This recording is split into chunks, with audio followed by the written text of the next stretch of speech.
Hard crack. Oh, nice. It's a beer. I'm joking. No, Yeah. We're getting trashed. dude, sparkling coconut water has saved my soda addiction. There's nothing funny. It's delicious, dude. I should have guessed you'd say something What? whack. What? Like sparkling coconut water. Dude, God forbid, why are you as a man judging what another man drinks? No, I'm just laughing. I'm not judging. I think you're judging. I think laughing is the intrinsic. Well, to each their own. Yeah. Don't yuck my yum. Ben, thank you for having. What the fuck? Thank you for joining me today. Sam, thank you for having me. There we go. I was trying to teach you how to do podcast etiquette, I guess. Sorry, the last guest I had to teach a lot, so. Yeah. He is the third. This is the third point in the love triangle that we have. Our friendship love triangle, yes. Where we're all platonic and we don't do anything with each other, even though we desire each other immensely. So starting with that, well, first off, welcome back to My Milk Podcast. This is now episode 7, which feels so weird. I don't feel like I've done 7 episodes, but wow. When I was uploading the Jacob episode, I wrote 6 and I counted them through. Not only I did 6, I had episode 0. I had a pilot, so I've done 8 episodes. I'm almost on a season of like a fucking like really bad TV show that got canceled. One run on Netflix. We're not making it past season 1. I'm shocked it's made it this far, to be honest with you. Okay, well, I'm working on the structure of it a little bit. Definitely, last episode was humbling. Yeah. What it's like to have a guest that's just non-compliant.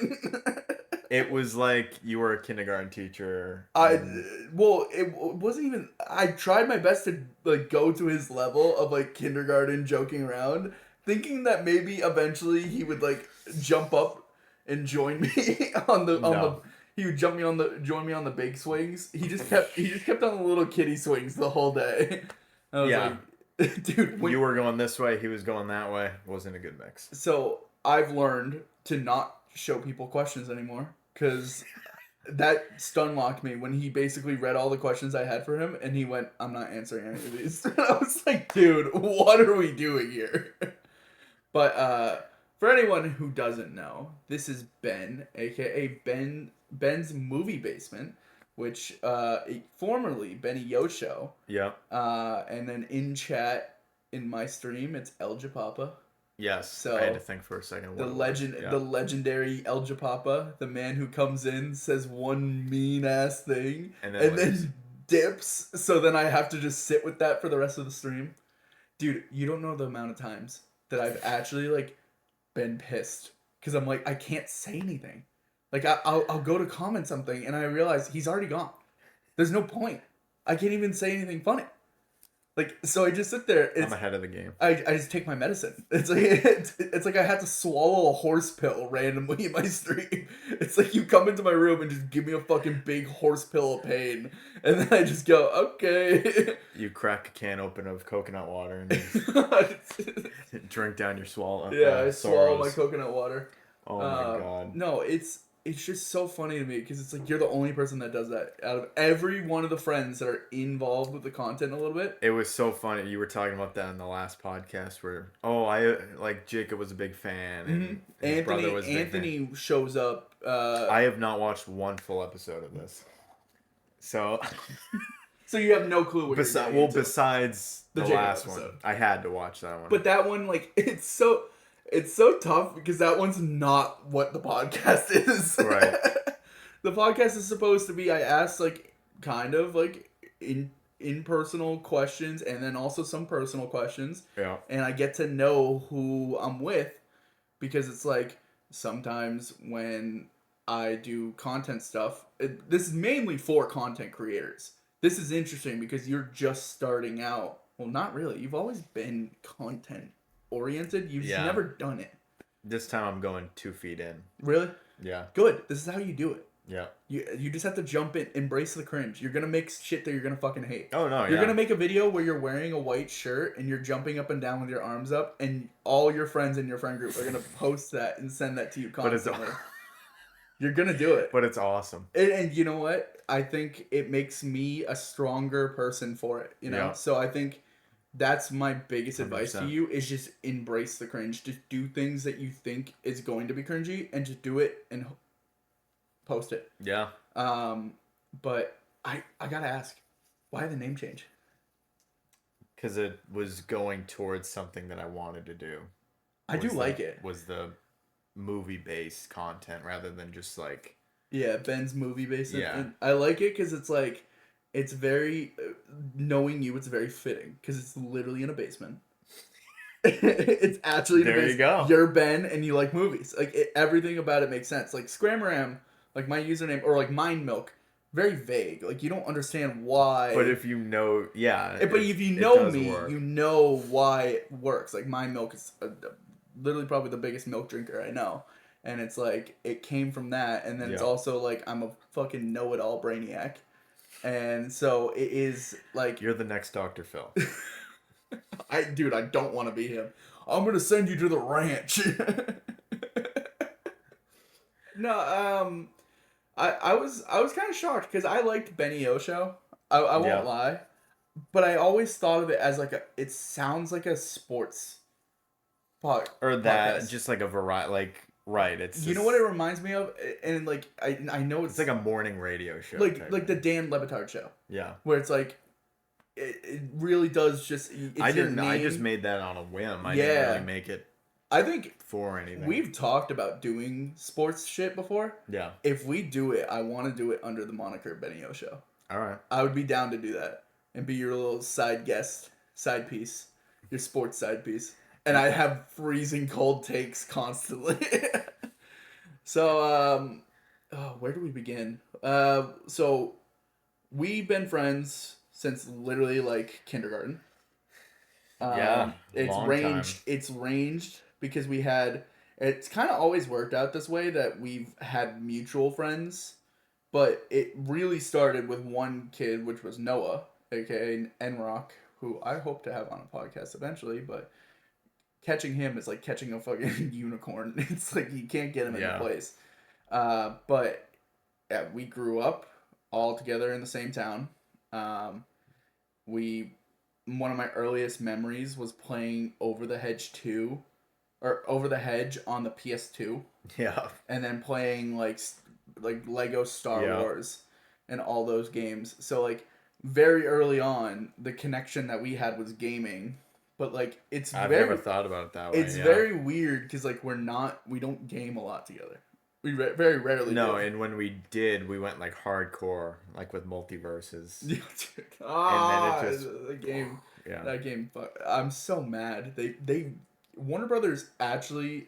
It's already never forgive destroyed. Them. Yeah, it's stupid. The servers is over. It's stupid. The servers are done. Right. And like stuff like that pisses me off because it's like, to them it's like, oh, it's saving like a financial hole in their multi-trillion-dollar conglomerate that doesn't need to be patched, and it's like, but you killed a whole community. You killed a bunch of people that like. For me, I grew up on Smash Bros. I grew up on fighting games. For you, I imagine Warner Brothers, the IP, you're big into movies, you're big into media, like doing that type of shit. That was Smash cool. Brothers was kind of perfect, and then it just. Did you grow up on Smash Bros. Too? Oh yeah. Who do you main? Who's your guy? I played some of Melee, and then I went into Brawl. You played Melee? Let me think. You're a Melee head?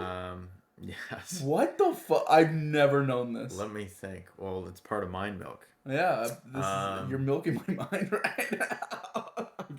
That's Jacob. Jacob fucked that up for me. This is important details. Yeah. What Smash Brothers games I played. Your main says a lot about you.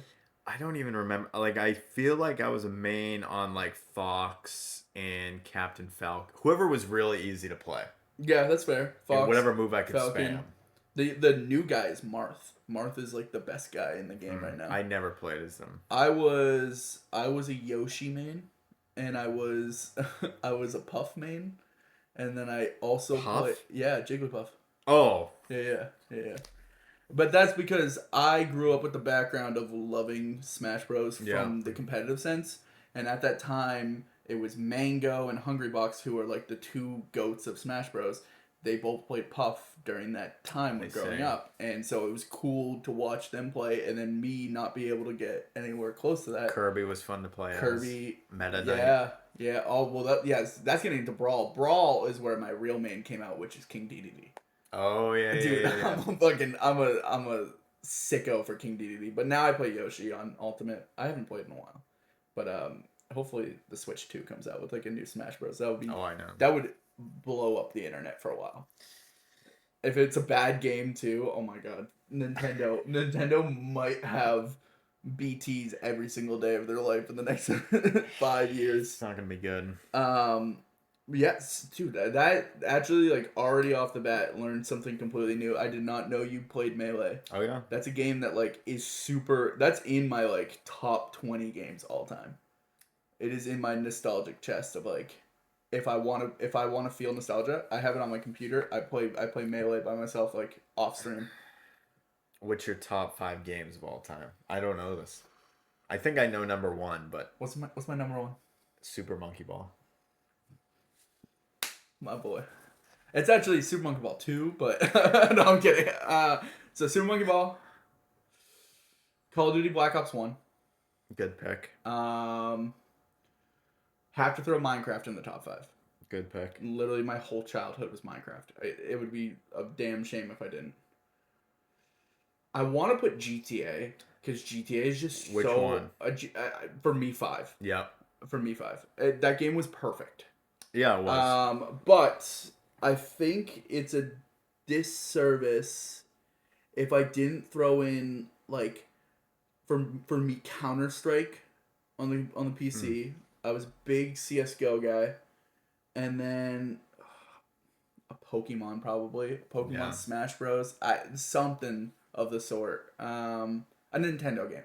Maybe even Mario Kart, because I fuck around with Mario Kart like crazy. I kind of mesh all the Nintendo games together.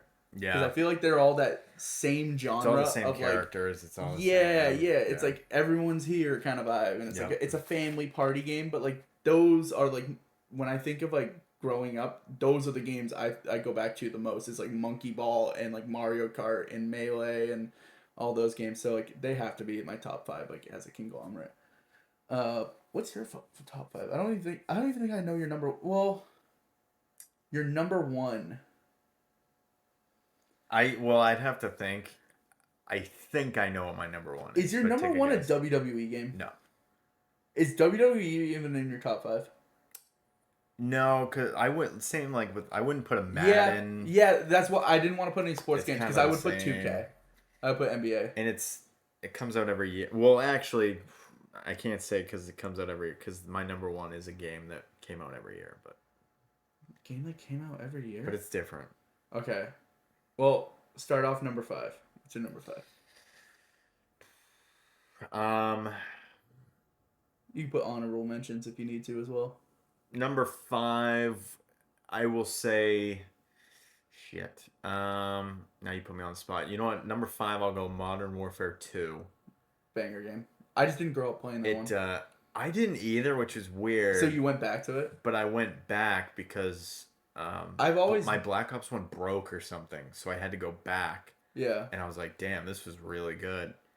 And then I was hyped for Modern Warfare 3. So MW2 is 5. Number 4 is probably... Let me think back here. Oh, and is that the game that comes out every year? Is that what you were referring to? My number 1. Oh, yes. Okay. Yes. Yeah. Number 4, because I can't really think and I'm on the spot and I feel like I'm on the casting couch. You are. All those things at once. Number 4. Johnny's right outside. Sins? Mr. Sins. Number 4, Minecraft. Yeah. A lot of core memories. I think if you don't have Minecraft in your top 5, I think in our age group, you're being so disingenuous to yourself. It has to. Because you definitely, like, everyone has definitely sunk like 8+ hours into Minecraft in one sitting. Those are rookie. Oh yeah, one sitting. Yeah, one sitting. No, like, I'm saying like you took a sick day from school. 100%. You snuck.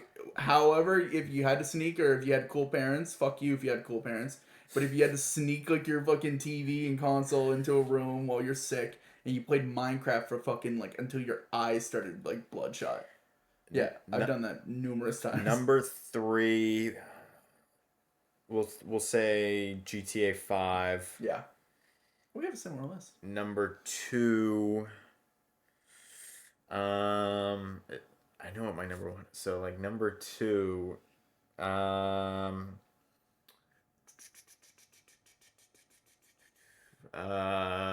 we'll say the game that kind of got me into gaming, I feel, PlayStation 2, and it's kind of a coincidence, is The Warriors by Rockstar Games. I was going to ask about Warriors later. That's how I got into... We'll segue. That's how I found the movie. And then my number 1... Oh, I didn't know that either. My number 1... Yeah. I thought you were going to say it. Okay. But you're one game off. My favorite game of all time is Black Ops 2. So I love Black Ops 2.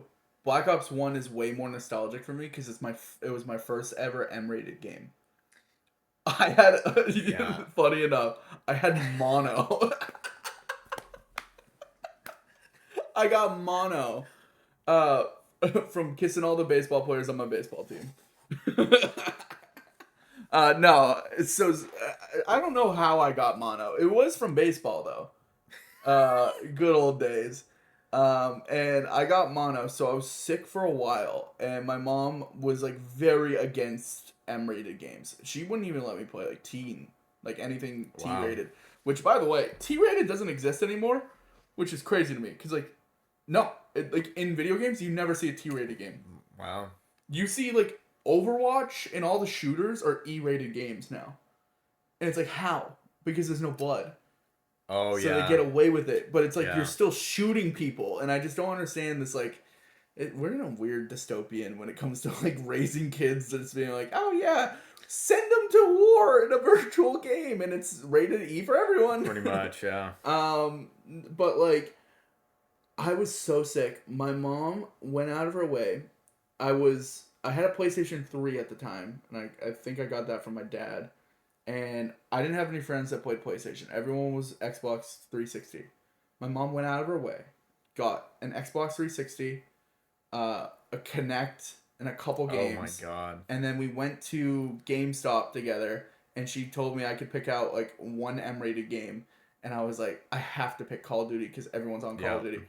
And the only Call of Duty that they had at the time, because Black Ops 1 just came out, it was only on the PS3.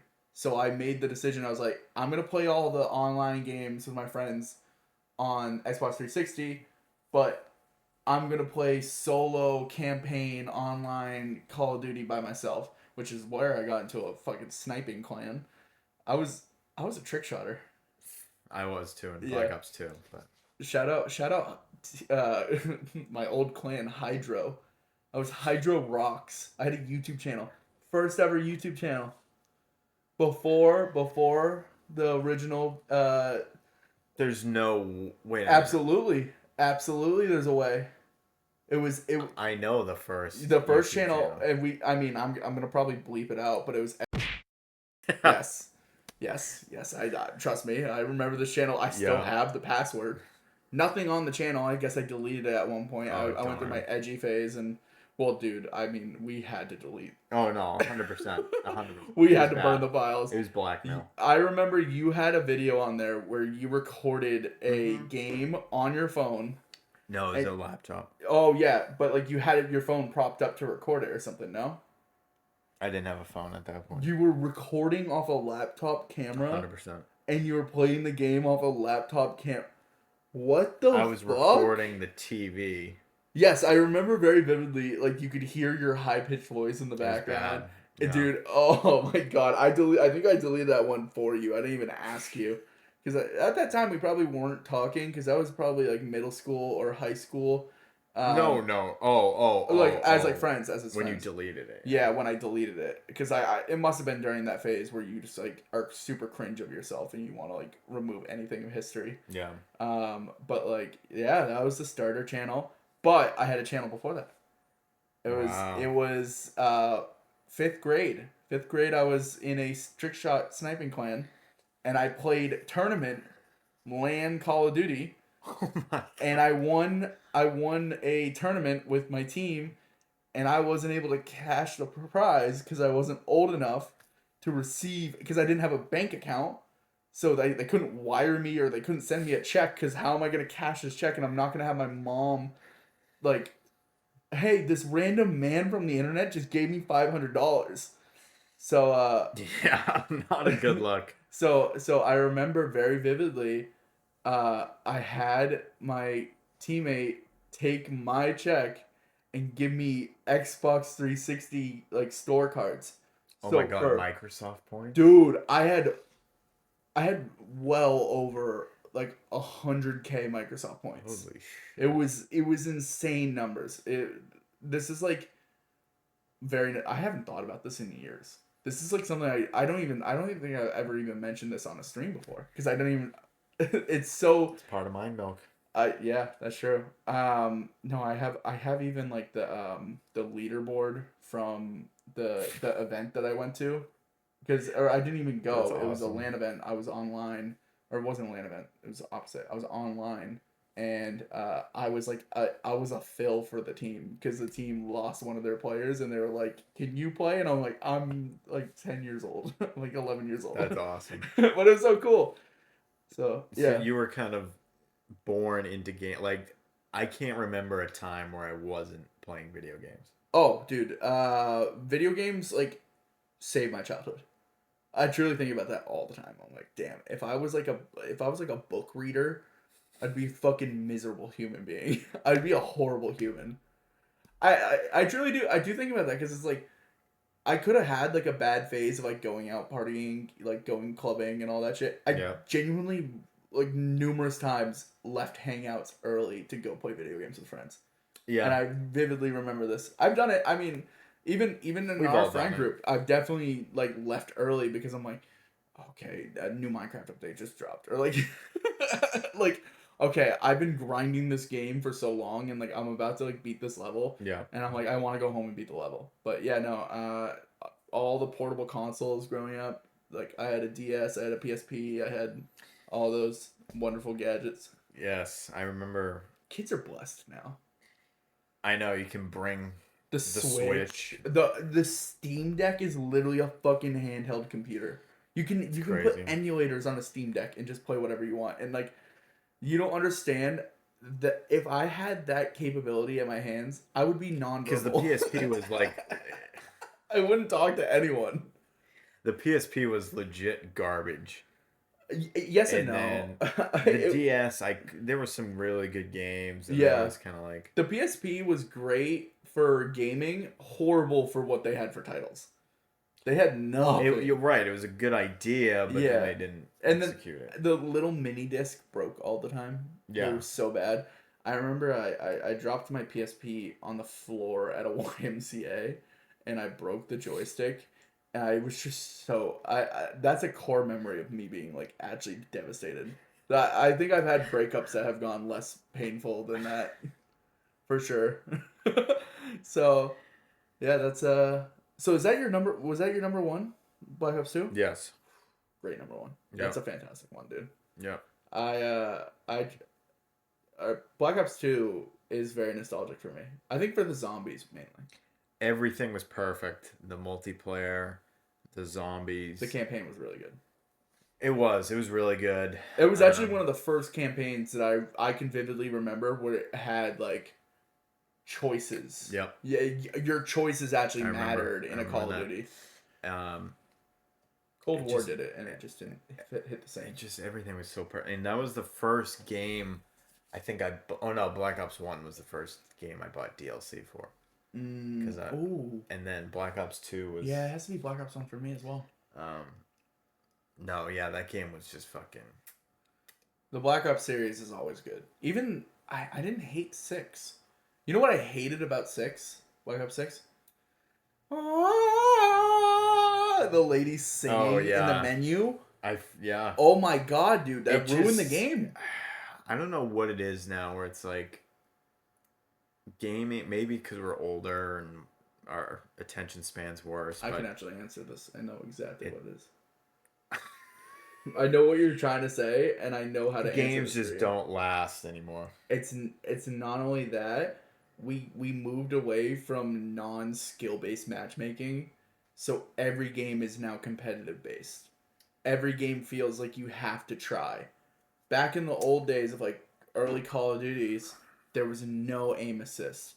There was no skill based matchmaking. There was no like you go into a lobby, you get stomped, you don't get like upset about it because it's like, oh dude, that guy's a sweat. You fucking loser virgin. Yeah. But now it's like every game you go into, it's like uber competitive because everyone's the same skill rating as you. So you don't get that cushion of enjoying like the going and trick shotting, or you don't get the cushion of ninja defusing because everyone knows what a ninja defuse is now. Like the genre has killed itself off because it didn't adapt with the new. Well, then they went to the battle passes, and then they went to You can fucking blame Fortnite and Overwatch for loot boxes and battle passes. To the day I die, those companies, both Blizzard and Epic Games, they ruined gaming, but more also Activision, but also blew up. Yeah, that's true. But also blew up gaming to another level. Well, Blizzard for Overwatch. I think Overwatch truly is.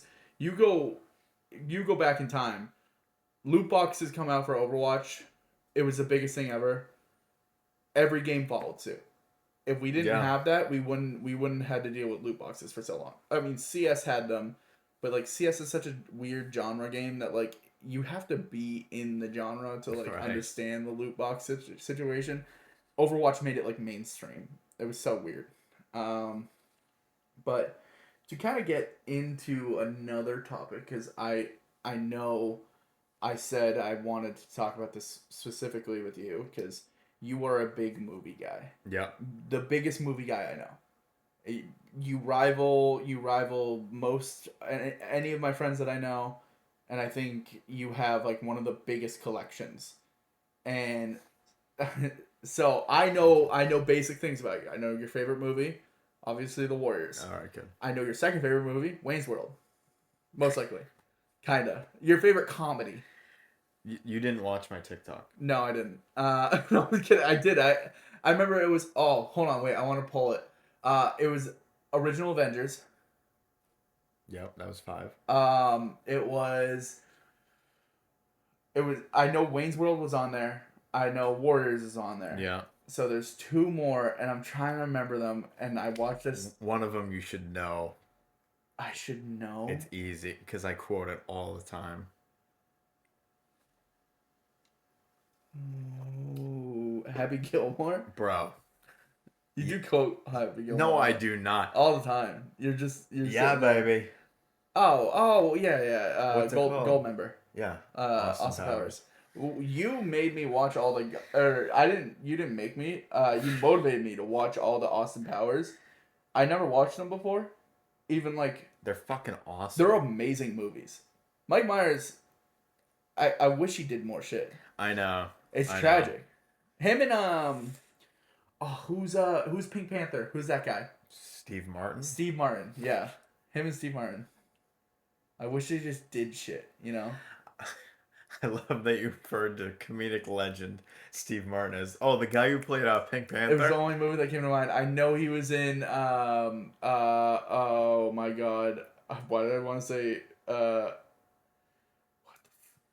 oh my god, my mom was watching it last night, and she was actually watching the second one. Cheaper by the dozen. Yeah, Cheaper by the Dozen too. You would have a conniption about how my mom watches movies. I will say this. I'm shout out to the Lorax, but dude, she finds the most random movies possible, and then she'll start watching them, and then it will be like half an hour into the movie, and I'll go, "Oh, what movie are you watching?" She has no clue what the name of the title is. She has no clue who's in the movie. She has no clue the premise or plot. And I'm like, are you watching? See, that's And it's like, yeah, no, it's every time, and it kills me every single time. She did it yesterday with Cheaper by the Dozen too, which I didn't know there was a second one. That's crazy to me that she found the sequel. Oh. I don't. There's a high chance she's never watched Cheaper by the Dozen. There's a really high chance. That's funny. I have so many stories. So like this is my movie knowledge is very niche, random, horrible movies because we used to get Redbox movies all the time. Oh my god, that were so bad. Redbox and Best Buy or not Best Buy, Blockbuster. Oh my god, Best Buy. Oh my god, why did I keep doing it? Blockbuster? It's the same color scheme. That's why. Yeah. Blockbuster, Redbox, and then original Netflix when it. When they ship the DVDs. Yeah. My mom would just like pull random movies. Like there was one movie where there was people going on a camping retreat and a dog gets struck by lightning and dies. And that's the premise of the movie. I can't even I'm gonna have to pop up. I'm gonna have to figure out the name of this movie and it's gonna go right here. I promise you it was like a 0 on Rotten Tomatoes. It is fucking horrible. So going to the movie conversation because I had the wonderful treat of watching Warriors with you. Yeah. So I understand why you like that movie so much. It's a great movie. Yeah. It's definitely in my top 50. Oh wow. Yeah, I don't. Really? Yeah, it's a good top 50. It's definitely a movie that I would reference as like a really good movie. Okay, but now say your favorite movie of all time. Why are you doing this to me? Because you know it. You know it. It'll explain everything. It's fucked up that you're doing this because mine is for my favorite movie is because I love both genres a lot and they combined it. And during the time they did it, it was like a revolutionary. It's Space Jam. It was revolutionary. It was, dude. He was talking to Bugs Bunny. Michael Jordan was talking to Bugs Bunny. You couldn't do that 20 years earlier. The fucking Star Wars could never. Space Jam is. Oh, don't pull a Jacob on me. Space Jam is my favorite movie, but I would say my favorite serious movie answer. Yeah. Probably Interstellar, or this is a niche one, Glass Castle. I think I was not. I think with Woody Harrelson is it was with Woody Harrelson. Yeah, he's a drunk dad. We watched that in school. I kid you not, I watched that with my sisters and my mom, and we all were bawling, like, crying at the end of that. Well, that movie's sad as fuck. I think I remember liking it. I loved it. I thought that movie was really, really good. So that one's like, if you actually had like to give me a serious, my Space Jam is a serious answer for me because it's like it's nostalgic. It's my childhood. If I think about like a good movie that I want to watch, I would watch Space Jam. I wouldn't watch 2 because that's not my go. I'm just kidding. No, that's not the reason. It's bad. It's just bad. It is really bad. It's unwatchable. So I always wonder this because like Warriors is your favorite movie. Yeah. Is that your favorite genre, or do you have a different favorite genre? I don't. You don't discriminate. No, I'm all for equality. My favorite genre is probably science fiction. Okay. But yeah, when you watch The Warriors, it's like my type of movie where it's like it is. It's edgy. It has that graphic novel feel, and it's just awesome. And it's all practical. It's got that 70s feel. And I've met pretty much the whole cast. Dude, I was there when you met Michael. Me and MK went. Yeah. And then I met a few of the others, like Fox in the movie. I met him that day. Yeah. And then Cochise, rest his soul, who's now dead. You met him before he passed, which is really cool. No, I walked up to corpse, and I said, "Can you sign this?" You like fucking took his. A Weekend at Bernie's. You took it. Yeah. That's a good movie. Weekend at Bernie's. Never seen it. You've never seen Weekend at Bernie's? Why have I seen a movie that you've never seen? Well, you like movies that dogs get struck by lightning. So Okay. I guess that fits the premise. That wasn't my choice. Weekend at Bernie's is like something that like. No, I know it's talked about. It's a classic. Yeah. There's some of those movies. Yeah, dude. There's some movies that you could definitely like throw up there that I've just never watched. I've never watched a Guardians of the Galaxy film, or I've never watched like, I've never watched the original Anchorman. Wow. Which is a weird one. The second one? Yes. Yes. And I don't remember that's any almost of as it. crazy as like watching like Cheaper by the No, Dozen it's too. not. No, it's not. That's way easier of an occurrence because nobody's. You want to know where I watched Anchorman 2 on? I watched it on an airplane. There's nobody. There's totally fair. There's nobody that's watching Cheaper by the Dozen 2 on the airplane, and it wasn't me Totally watching Anchorman 2. It was the person next to me who was watching it, so I just watched it with the subtitles. Exactly how they intended you to watch. And you know what? It was just as funny as it probably was without it. It was not. God. It was not that funny to me. But that's essentially how you were talking about gaming. Mm-hmm. My whole life. It's Movies. so funny because we have so much parallel, but it's like some things. It's like I think I'm more of the gamer. I think it's pretty easy to say. Yeah. You're more of the movie guy. Yeah. You're way more of the WWE guy, which we'll get into in a little bit too. Yes. And then I'm probably, I would say more of the sports guy. Roughly. That's the closest we're on. I think we are pretty close on sports, but I'm definitely the stats nerd. Like, if you want me to rattle off stats on random sports. Shit, for NFL, I could go pretty. Yeah, you could go toe-to-toe with me in with NFL, but I also don't care about the NFL as much anymore. I gave up on it after Brady left. Because, yeah. Team died. Fair enough. Yeah. Once Foles got his ring, I was happy with retiring the NFL moniker. No, we have so many parallels. So it's like, it's so funny to hear you, like, so passionate about, like, movies. And I'm passionate about video games. Yeah. And it's like, then we come together, and it's like, we're very passionate about WWE stuff, or, like, wrestling stuff. Yeah. And I'm new age wrestling fan, and you're, like, do you ever, like, think it was because of, like, how we grew up, like, along with each other that we kind of influenced a little bit of our, like, liking and appreciation for things? Not at all. Really? No?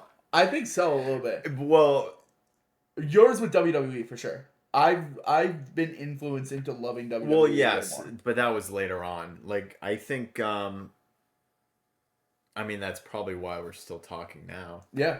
Oh, true. 100%. I think. But back then, no way. We weren't that close to influence each other. But we did, oddly, I remember playing, like, Xbox with you once. Mm-hmm.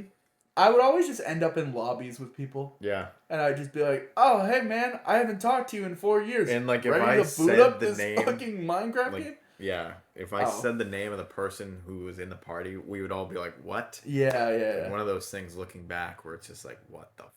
Yeah, there's so many times. It's like the meeting of the minds, but, like, the minds are all brain dead. Oh, 100%. 100%. It was the brain trust. That's what happens when you, like, small town vibes. You know what I mean? Like, you all know each other and you all see each other randomly. And, like, there's so many times I'll run into someone at, like, a Red Sox game. Or, like, I'll run into, we've run into people at a Patriots game. Or, like, I'm like, dude, how do I keep running into, like, this person or that person? It's just very weird to me. So, it is kind of cool, though, because I think doing the streaming stuff, I think I have the easiest way for people to figure out how I'm doing, which is nice.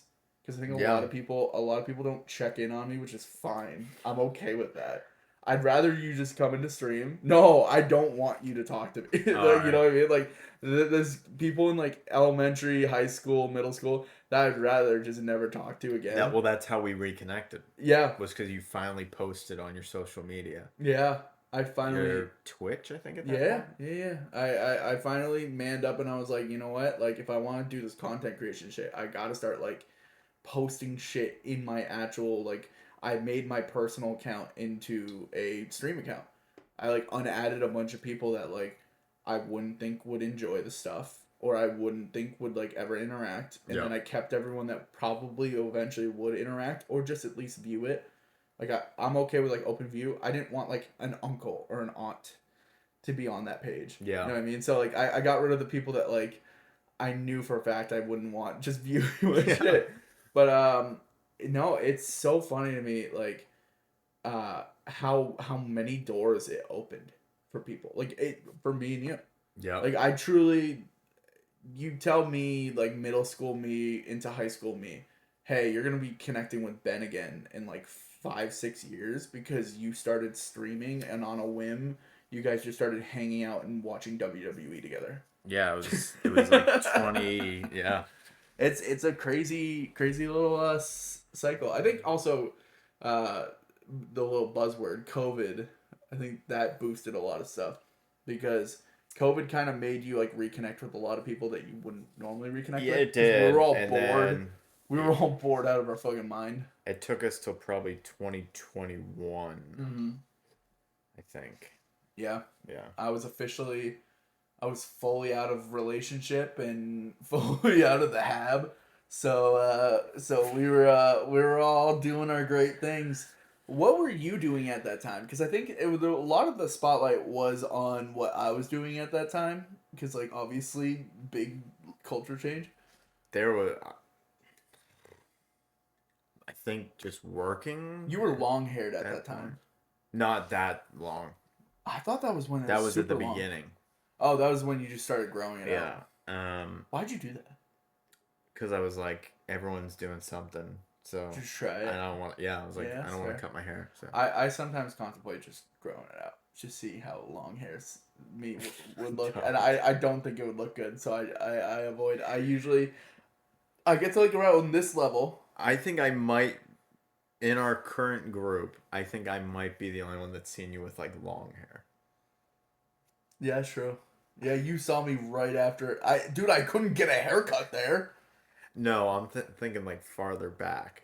Oh, like, back when mullet days and stuff like that, when I had the weird. Like when you were in, like this was probably like second grade, first grade. Like you had. Oh my god! Yeah. Well, that was I think that was religious reasons. You're not supposed like for a lot of major religions, you're not supposed to cut your hair. Isn't that crazy? Never would have known, right? No. It's more you know. Yeah, it's in the Bible.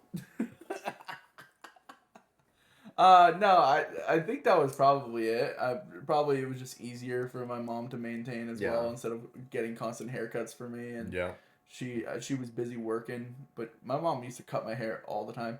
She literally would give me like bowl cuts. Oh, I remember. There's a very infamous photo. You know the photo too, the coconut head. Yeah. I remember you telling me that, and that crushed my soul for a while. See, something for the viewers to know. If you ever wonder why I'm not an insecure human being, whatever Ben has ever said to me, I've said 10 times worse in the mirror to myself because I have to prepare for what he could say. Whatever I wear, I'll be like, yeah, you look a little big in that. Like before I leave somewhere, because I know it's either Ben or Jacob. They're just gonna rip me with one. Well, Jacob will usually be the one to call you a big back, and then he called me his big back queen. I remember. Yeah, I was not happy with that one. He loved your curves. Yeah, I know. That man's straight, by the way. You wouldn't believe it. Crazy from one podcast episode. I would never. That's what Mind Milk brings. It does. Realness. I think it's the name. It just makes everyone just feel like they have to flirt with me. Because Benson was doing the same thing. You're the only one that hasn't yet. It's weird. Where were we? Just talking about childhood shit. Yeah. I mean, some of my most core memories is with you. But you know what's so weird? I think we were never day-to-day friends. No. I don't think I would ever have considered you a best friend until post high school. No, 100%. Yeah. 100%. Yeah, it was post COVID actually. It was completely into post COVID, I would say. I still had a best friend that at that time. And so I think now like very very upfront, you are my closest friend, probably my best friend. If not childhood best friend. Like, you know what I mean? Like I have a lot of friends that are like 9, 10+ year friendships. You are one of them. Yeah, I know. No, it's an honor, dude. Yeah, I'm gonna hold this belt up. Yeah. Sam's closest friend. No, yeah, that you're not mine, but I understand why you're not. I know I'm not. No, you definitely are. How can we not be? Wait, am I actually your best friend? One of them, yeah. My brother. One of them. Like, I do believe in that. I actually, we have this, I think we have the same philosophy. Because it's like, I have like an online best friend. And then I have like a real life best friend. Current best friend. Then I have like a past best friend. Yeah. Childhood best friend. Like, you know what I mean? Like, I have best friends for like different eras of my life. So I don't ever want to strip that title away from them. Unless they deserve it. I'm just going to stare off at Indiana Jones real quick. Wait, I didn't put that in my top 5 movies. I'm shocked. Holy shit. Wait, I didn't do a top 5. Even, yeah. Wait, what were the 2 movies I was missing? We're going to backtrack. Yeah. What were the 2 movies I was missing?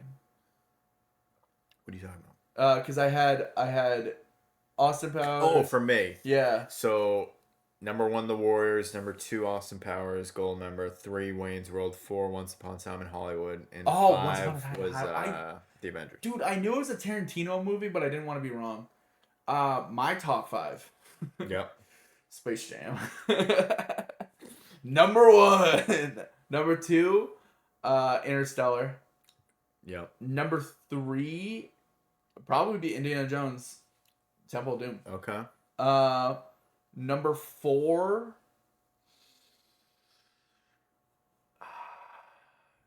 I think it's Glass Castle.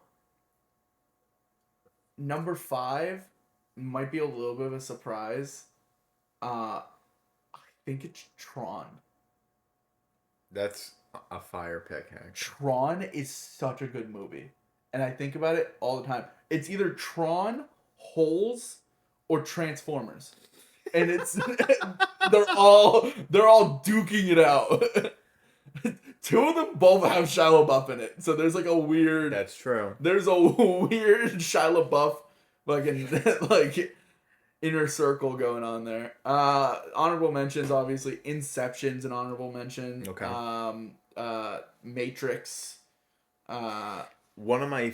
I don't know if I've ever told you this. One of my favorite theater experiences was with you.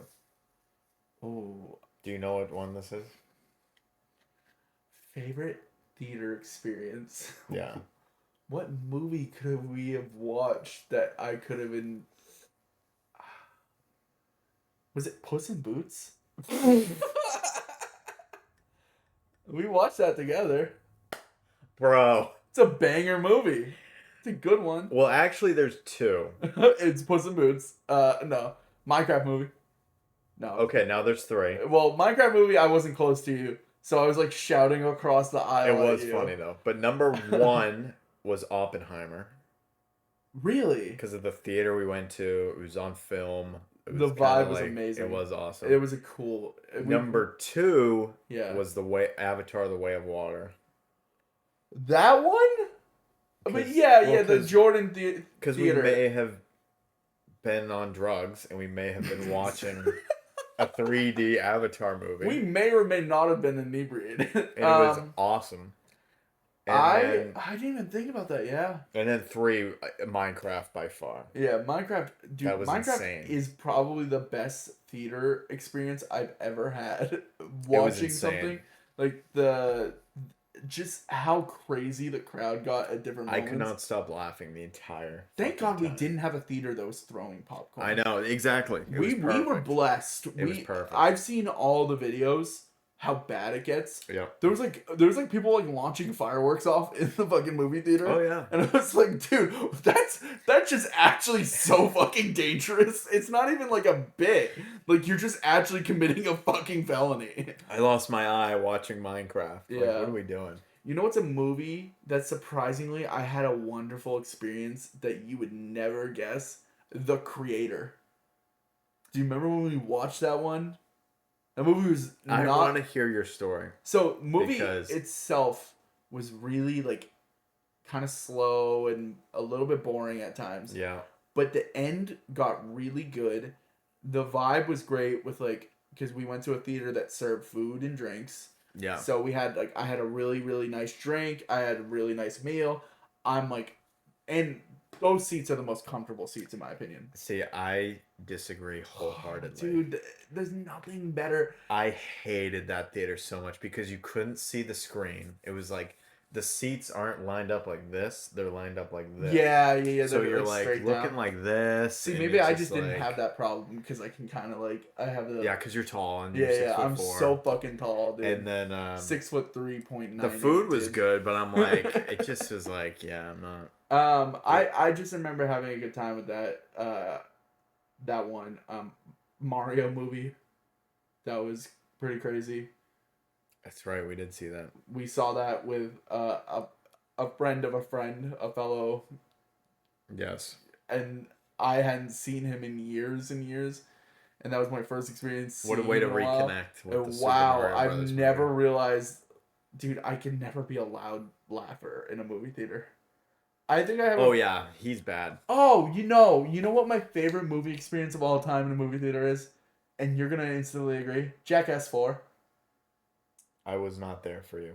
I was not there with you for that. What are you talking about? Yes, you were. Nope. Who was with me? You have just watched a Best Friend Demotion on. Did I just Jacob affect you? Yep. I was not there. For context, we have a term for when we don't know who was at a friend event. And a lot of times it was, unfortunately, Jacob was the victim of this. We say he's there and then he wasn't there. He would say he's there, or we would tell him an event that he was at. That's worse, in my opinion, is when we start describing dude, something. I was there. And he sits there and he goes, yeah, I was there, dude. And you're just like, fuck, I feel like an asshole.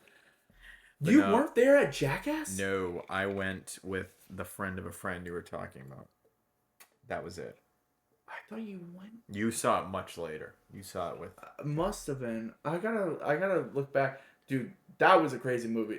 I don't even think it was because of like who I hung out with. Yeah. Just the riles of pain that the movie theater was feeling. The first scene. Too much penis with for the me. pogo stick. Well, yeah, but Jackass is just too much penis. Well, it is. But the fourth one was like overkill. It was literally just constant genitalia. So like that's how I feel watching Scramaram on whatever you stream on now, TikTok. on Billy. Scramaram on Rumble. What is the one that Josh Block is on? A party. House party. Party. Oh my god. I actually stream solely on Uvu. Oh my god. I knew I was gonna get you with that. Yeah, Uvu. Was that like the prototype of Mind Milk? Uvu? Just giving advice to exes that were so crazy. No, you know what this is? This is just my way to mansplain without getting yelled at. Oh, 100%. 100%. We all caught on to that. Episode 1. Someone said that to me. I forget who. It wasn't in the friend group. It was like outside. Oh my god. I think it was like a friend of like the streaming community like reached out to me and they went, What's the deal with my milk? And I was like, oh, it's like an advice show that I run. I'm like, and they were like, is this like your way of like being able to mansplain and like it not be? I'm like, absolutely. That's exactly what it is. I think it's also just like truly, I love to help, and I think there's a very innate barrier about asking for advice on things. Like, this is good. This was one of my questions for you. Okay, what's the question? How did you get into advice giving? Well, so a good thing that I bring back to a lot when I talk about doing this advice show is I grew up without a father. I'm just kidding. I grew up without my dad, so I didn't have like a. You can't keep laughing. I'm gonna give you one more shot, and I want you to look at me straight in my face when I say this. I grew up without a father. You asshole! You can't just fucking spit take on me. So insane. Okay. Pops was gone. Pops out the door. Different mistress. No, so I grew up without a dad. I didn't have a brother. I don't have like a maternal like parent in my life. I didn't have like a paternal, maternal is maternal mom. Yeah. Okay, paternal. Okay.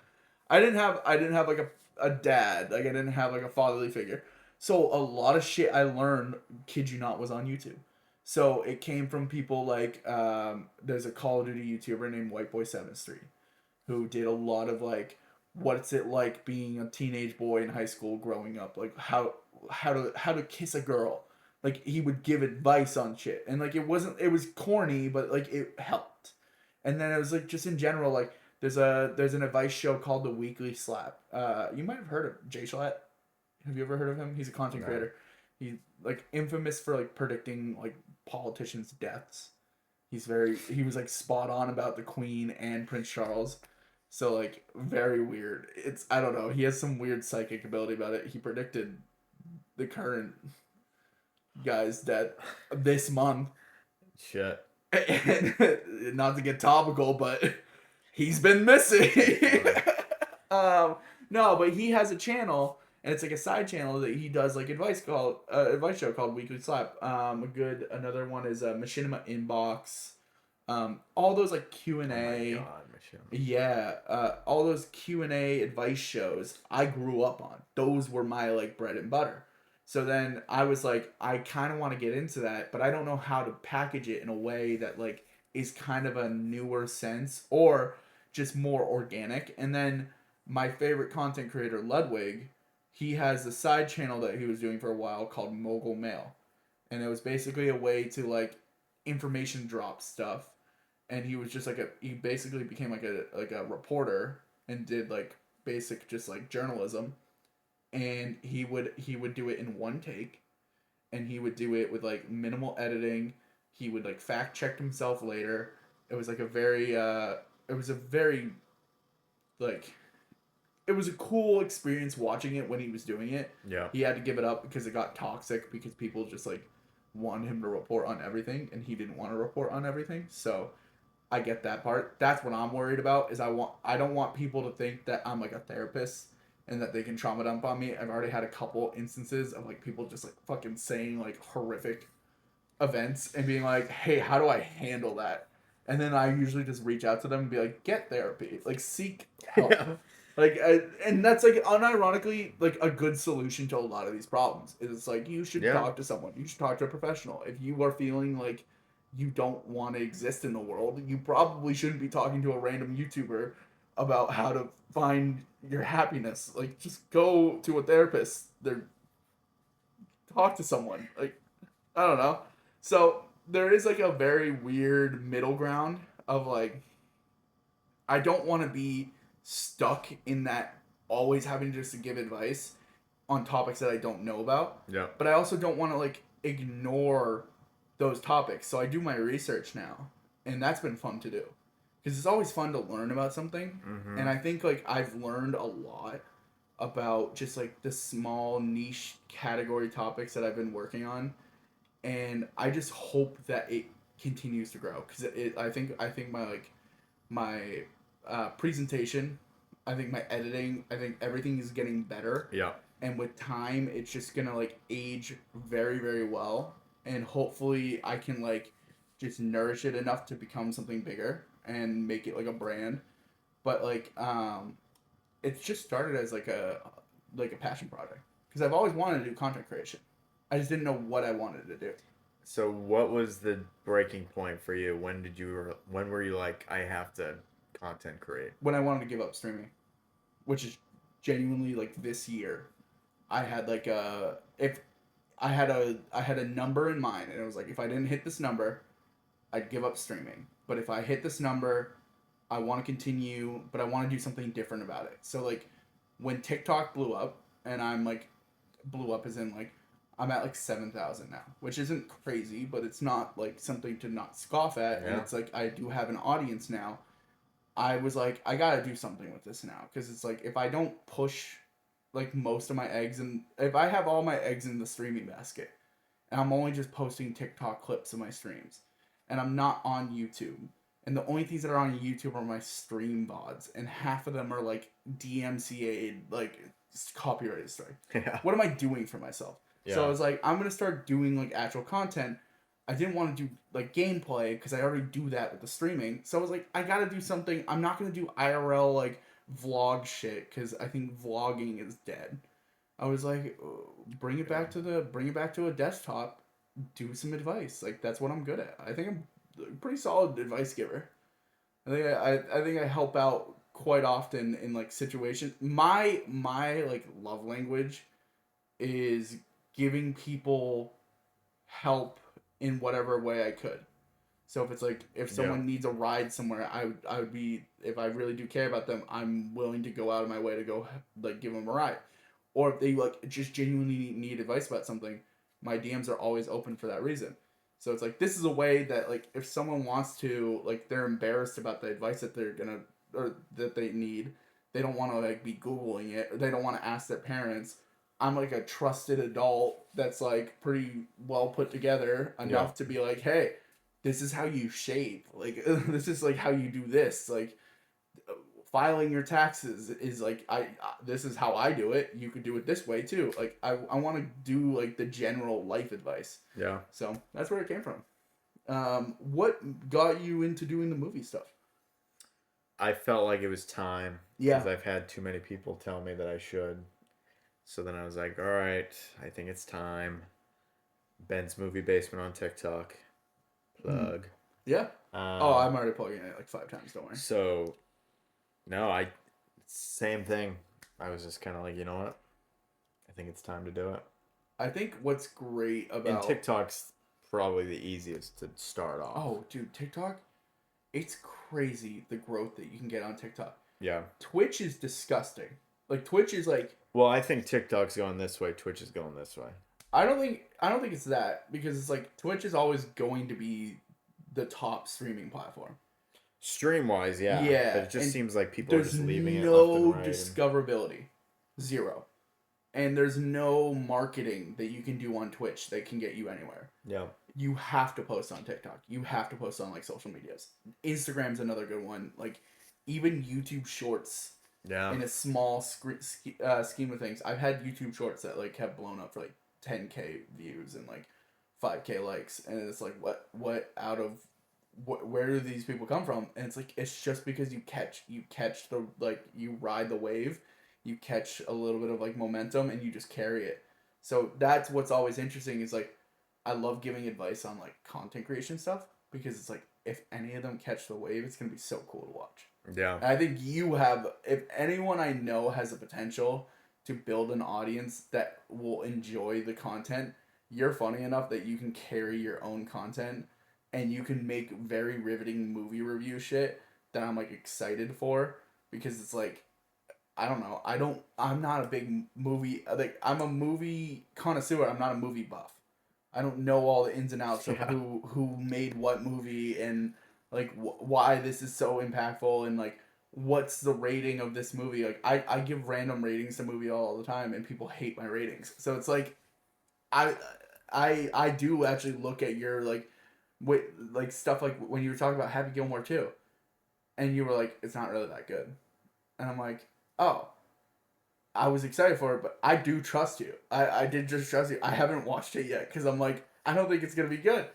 Like, but I'm going to eventually watch it. And it's going to be wrong, and then I'm never going to trust you again. So that's how it's going to work. If you like Happy Gilmore 2, we might... Yeah. Dude, it has MJF. Well, that's true. How cool is that? We gotta get into that topic too of wrestling. Oh yeah, we got time. I'm looking at the time. We're cruising. I'll probably have to edit a couple things, but it won't be as long as Benson's episode. So we're good. How long was that one? 2 hours. 2 Oh, hours Jesus. 15. 2 hours. Actually, no, I mean the full recording was 2 hours 40. Yeah. No, dude, it was a 7 gigabyte file on my computer. fuck it. Yeah, we'll go to 7 terabytes. Yeah. No. I want to see that thing smoking for the end of the day. It probably will. No, so this is good segue into it. WWE wrestling. Where did it start for you? Do you remember the first match you've ever watched? I think I do. It Ooh, was I remember mine.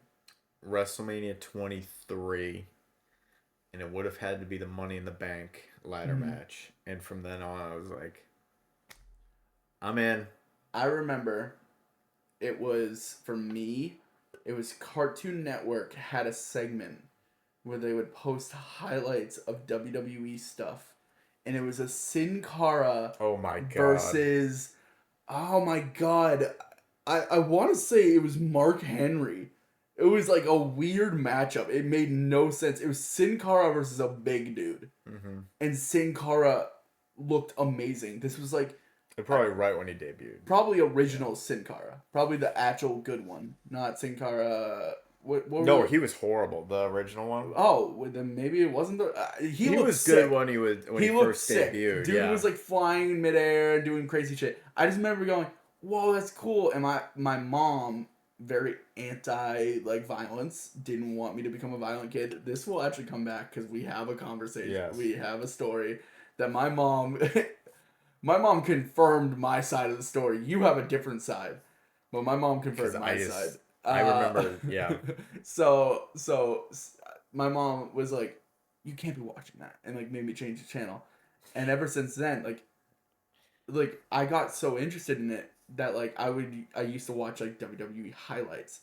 And then I remember, I think it was on Netflix or no, it was on Xfinity On Demand. Yeah.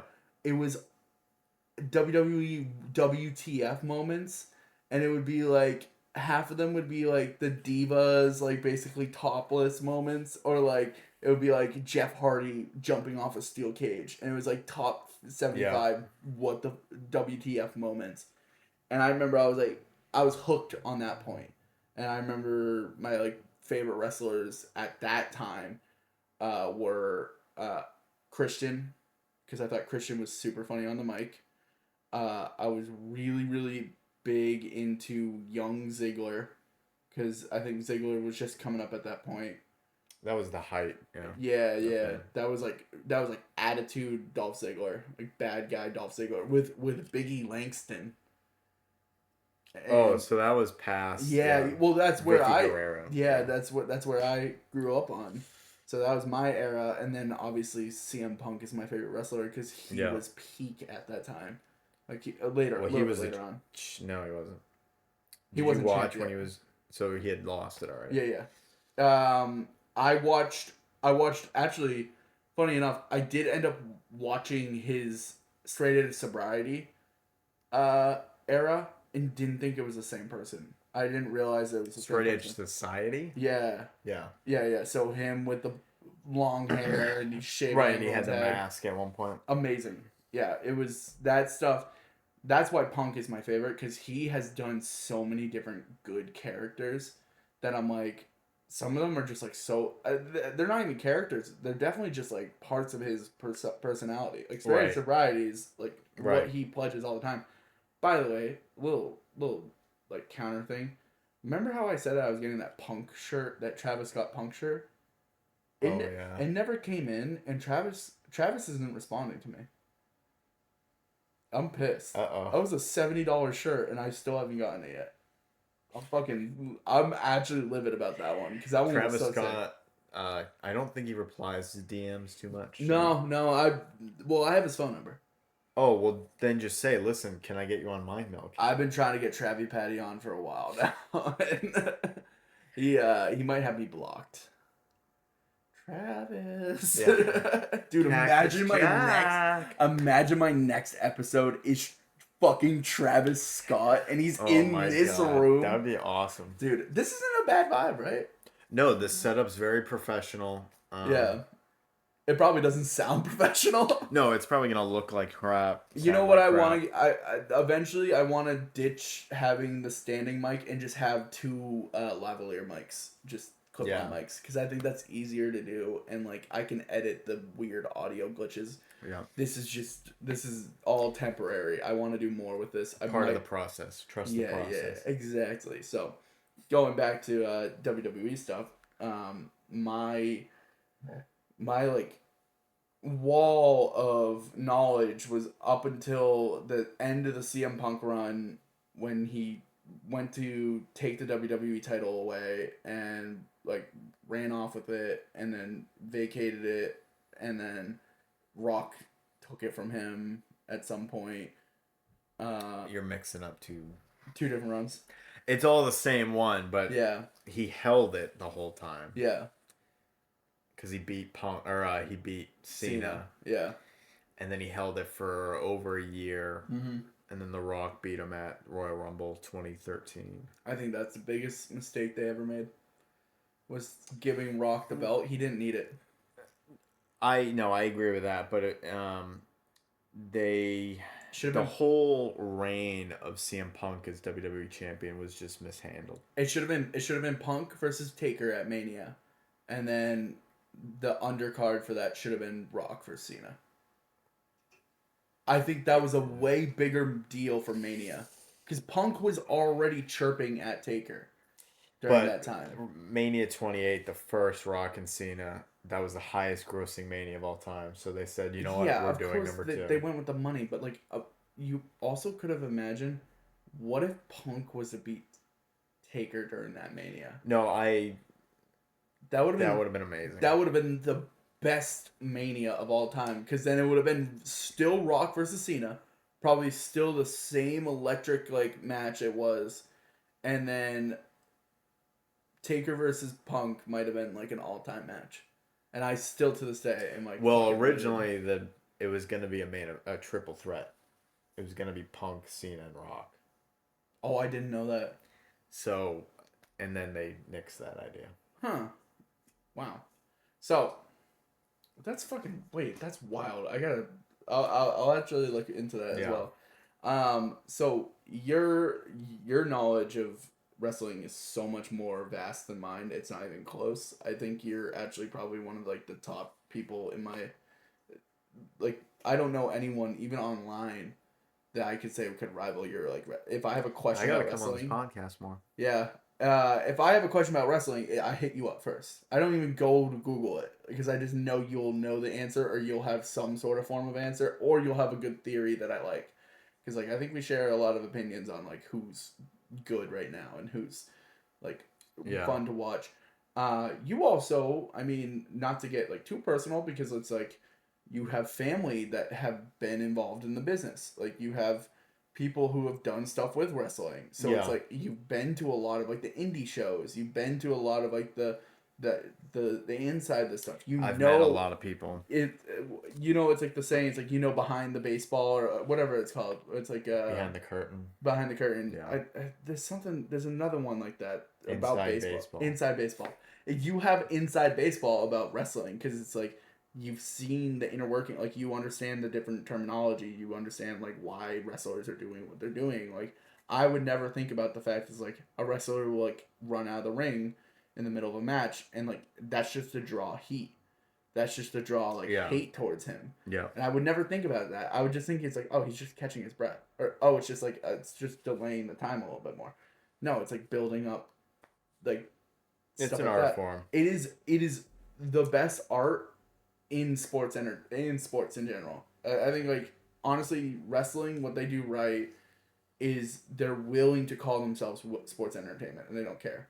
I like how this is just like a plug for WWE this whole time. This is just the inside joke because he gave this to me for a fantasy league that we're in, but I thought it would be fitting because he's a big WWE head and I am somewhat of a WWE head. I'm more AEW. I'm just kidding. You're like an average size. I'm the most like commoner fan, I think. I like fan edits of WWE, and like I'll watch like highlights sometimes because I don't make the show, and I feel like you watch most shows. I actually don't watch. Do you really I not? will. I will You do the catch up recap? on YouTube and No stuff. But way! I always thought you I'll watched the shows. I'll try to watch them. Yeah, But it's just the Monday weekly night. thing. Monday night kind of fucking sucks to watch a show on. Like, you know what I mean? Like Monday nights are fine. The Friday night, that too. like Saturday night main event, Tuesday, Wednesday, Thursday. Yeah. They're every single day now. It feels like there's something going And on. I think with Clash WWE. in Paris is actually on right now. I think so too. Yeah, it is. But So I have to leave. No. yeah, so you're not staying for dinner. So so I mean, going back and really, really like going back. Did you also answer who your favorite? What was your first match you watched? I did. I think I blinked on it. What was it again?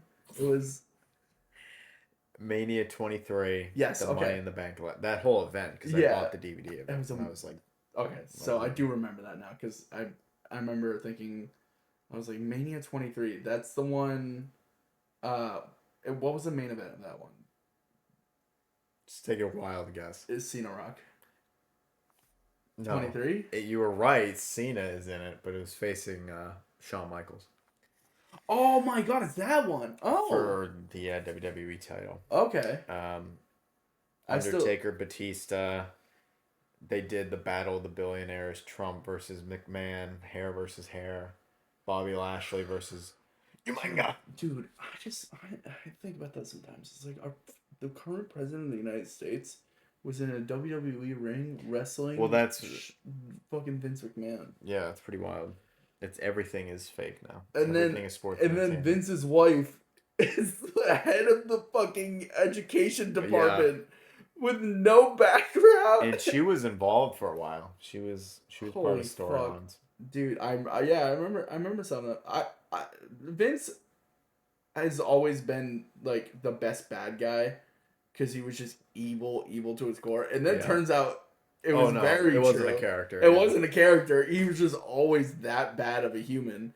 But it's like there's so many cases of that of like you find out like a wrestler is just actually a horrible human. You're like, oh, that makes sense. Why they make such an evil character. 100%. What's your favorite match of all time? Because I think you've said this to me before. I have my answer. And you might be shocked by my answer. Your answer is going to be, Sin Cara versus Primo. No. SmackDown, April 23rd. No. I think I've said my answer to you before and you've been shocked. CM Punk, John Cena. No. Mine Great match. What the... So I have 3 that I switch between. Yeah. Well, it used to be 2, but I've added 3. So, I'm thinking of you now. AJ Styles versus John Cena at SummerSlam 2016, I believe it was. Yeah, that's a good match. My number 2 is probably Shawn Michaels versus The Undertaker at Mania 26. Mm. And then the third, the new one that I love is Cody versus Roman at Mania 40. Yeah, dude. Cody versus Roman is up there for me too. Mine is Shawn Michaels versus Kurt Angle. Mania 21. I think you've told me that. It's such a good match. It is. It's really good. Technically, like, it's all technical stuff. And then there's actual just, like, you could tell there's real animosity towards each other. Like, they weren't friends at that time. Those two guys could have a match with a mop. Yeah. Kurt Angle was special. Like, he was special for sure. A guy that just got it. Yeah. There's so many like that. There's so many like wrestlers that you could just go and be like, yeah, he just understands. But that's like, there's a wrestler and then there's a sports entertainer. Like Logan Paul understands the business. He knows how to get heat. Yeah, but he's not like, it just, to me, it's like he understands the business. He understands how to get hate. He understands the viral moments. But he's not working the match. Like, if, like, you have a Kurt Angle or if you have like Undertaker. You have someone who has been in the business for so long that they basically run the whole match, and they do it in their head, and they don't even have to communicate. You just watch it like almost like fluidly go. The art of wrestling needs to be studied more, because it's like you find such deep intricacies, and it's like the small subtle things, and people will just be like, it's fake. It's like, no shit, dude. But that's why it's so good. I always say you're watching it wrong. Yeah, if you think it's fake. Yeah. It's entertainment. Right. It's a male soap opera, and it's 100%. It's the best soap opera on TV. It trumps like Love Island. It trumps all of them. Yeah. It really does. And trust me, I'm one to watch. Like I'm a Big Brother fan. I'm a big like watching those shows. That's like garbage TV. WWE is not garbage TV. WWE is like storylines that I will go home, or I will like turn off my like phone or turn off the TV and going like, man, I'm so mad they're doing this right now, because they just write a storyline that's so good that makes me hate it. Yeah. And it's like or I'm like completely shocked that I end up tweeting on my like stream account like stuff about WWE, where it's like, dude, how worked up I have to get to like, it's the same thing with sports. I think sports is in that same category with me, which is like, it is like the drama. A good sports season is the best shit on TV of all time. Yeah. Like when there's an underdog story, it's like, I'll inject that into my veins. Yeah. That is my heroin. So it's like, WWE always has that like nice spot. Did you ever want to be a wrestler growing up? I think I did for a while, and then I was just like, you know what? Because that was back, like, when they used to work, like, 360 days of the year, and I'm just like, no. You could never do that, yeah. I think I had a little phase where I wanted to be a wrestler, but I really wanted to be a manager more. Yeah, that way I just worked on the mic. Or just somehow be involved in the business. I feel like I'm just having a mic in my hand and being able to just shit on people would have just been so awesome, much fun. And that was like, I think that was like peak like Cena, like dissing everyone in the industry. That's when I was watching it, and I was like, yeah, I want to do that. Like I want to be like Dr. Thugonomics, like kind of vibe. Yeah. And so like obviously couldn't do it. I barely can get through a sentence without stuttering, so it was never gonna happen. But it's just a cool dream to like. I imagine like most people that watch wrestling growing up have like a phase where they want to be a wrestler. Oh, 100%. And it's like, then you realize how fucking hard it is. Right. It might be one of the Travis Scott realized that. Yeah. That's why he jumped ship. Bro. I gotta say, how do you feel about that? How do you feel about like celebrities in wrestling? It must piss you off a little bit. Not at all. Really? Like if they do it like Logan Paul, where they actually care and they or like Bad Bunny. Bad Bunny. Bad Bunny's such a good celebrity for where they WWE. They actually care about the business. They're not just doing it for the paycheck, and because it's a good way to get like, look at the WrestleMania or like SummerSlam. If it's getting more eyes on the product, do it. Yeah. With a Jelly Roll. And Cardi B. Yeah, well. Dude, I thought she was great. I know it was funny, but like couldn't understand a word she was saying. WWE fans were pissed about that, but I also think WWE fans need to lighten up a little bit. Am I crazy for thinking that like no. The industry is it's full, too tunnel vision. Well, yeah, they're just so anal on everything. Like anything that's like not like authentic WWE style stuff. Yeah. It's like, oh my god, there was a botch in the match. Oh my god, they have Cardi B out here. What does she know about wrestling? She can't even name 5 wrestlers. It's like, dude, fucking get a grip. Get an actual grip on life.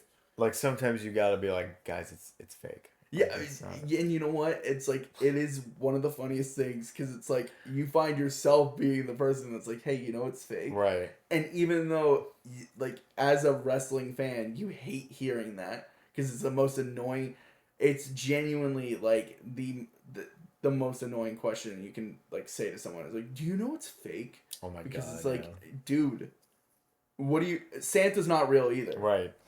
I remember the day I learned it was fake. I was like, what? Did it break you? Did it break your heart? I was kind of like, I don't remember it breaking me, but I remember watching more closely. And finding out. Like watching, because the refs now, they'll just count to 3. But before, they would always go and then like move their hand. Yeah. But now they'll just count to 3. Yeah, and if you fuck up, you fuck up. Well, they have to change stuff up constantly, because when people find out and they catch on to stuff, like remember the X thing? Yeah, and then when it was a work. Yeah, but no. Now it's a work. Now it's a work. Sorry, I meant to say it was. But shoot. Yeah, when they did that, it's a shoot. Yeah. But now they've caught on. So now they're doing it, even though it's like not a big. It's like non-natural. They have other things now. Yeah, like, unless you have anything more to talk about with the WWE, we could do a whole episode about WWE. Yes, I'd be down to do that. All right, yeah. I would also be down to do a literal podcast on a side channel called Benio Show, where we do shit like this. Because I would love to do this style shit on like a channel like that. Because like I feel like this podcast is so obscure. Yeah. I'm working on it. I honestly might rebrand to something else too. I might change the name. I think a lot of people have given me a little bit of the podcast. Of the podcast. No, Mind Milk is a great name. I know. I'll die on that hill. Mind Milk is the best name for this channel, and it's never going to change. And I don't care if everyone just thinks it's a fucking terminology for me jerking my shit. I'll be jerking my shit until I'm fucking 40. This is a great. Yeah, I don't know. It's a good. I was thinking about doing something of like changing it to like milkshake or something like that for the podcast, or just like keep it like just make it a little bit different, because like My Milk podcast, like it is fun to say MMP, but like yeah, it's a tough dude. Naming shit is not easy. I know. I have patents on most of my shit. Getting those is not easy.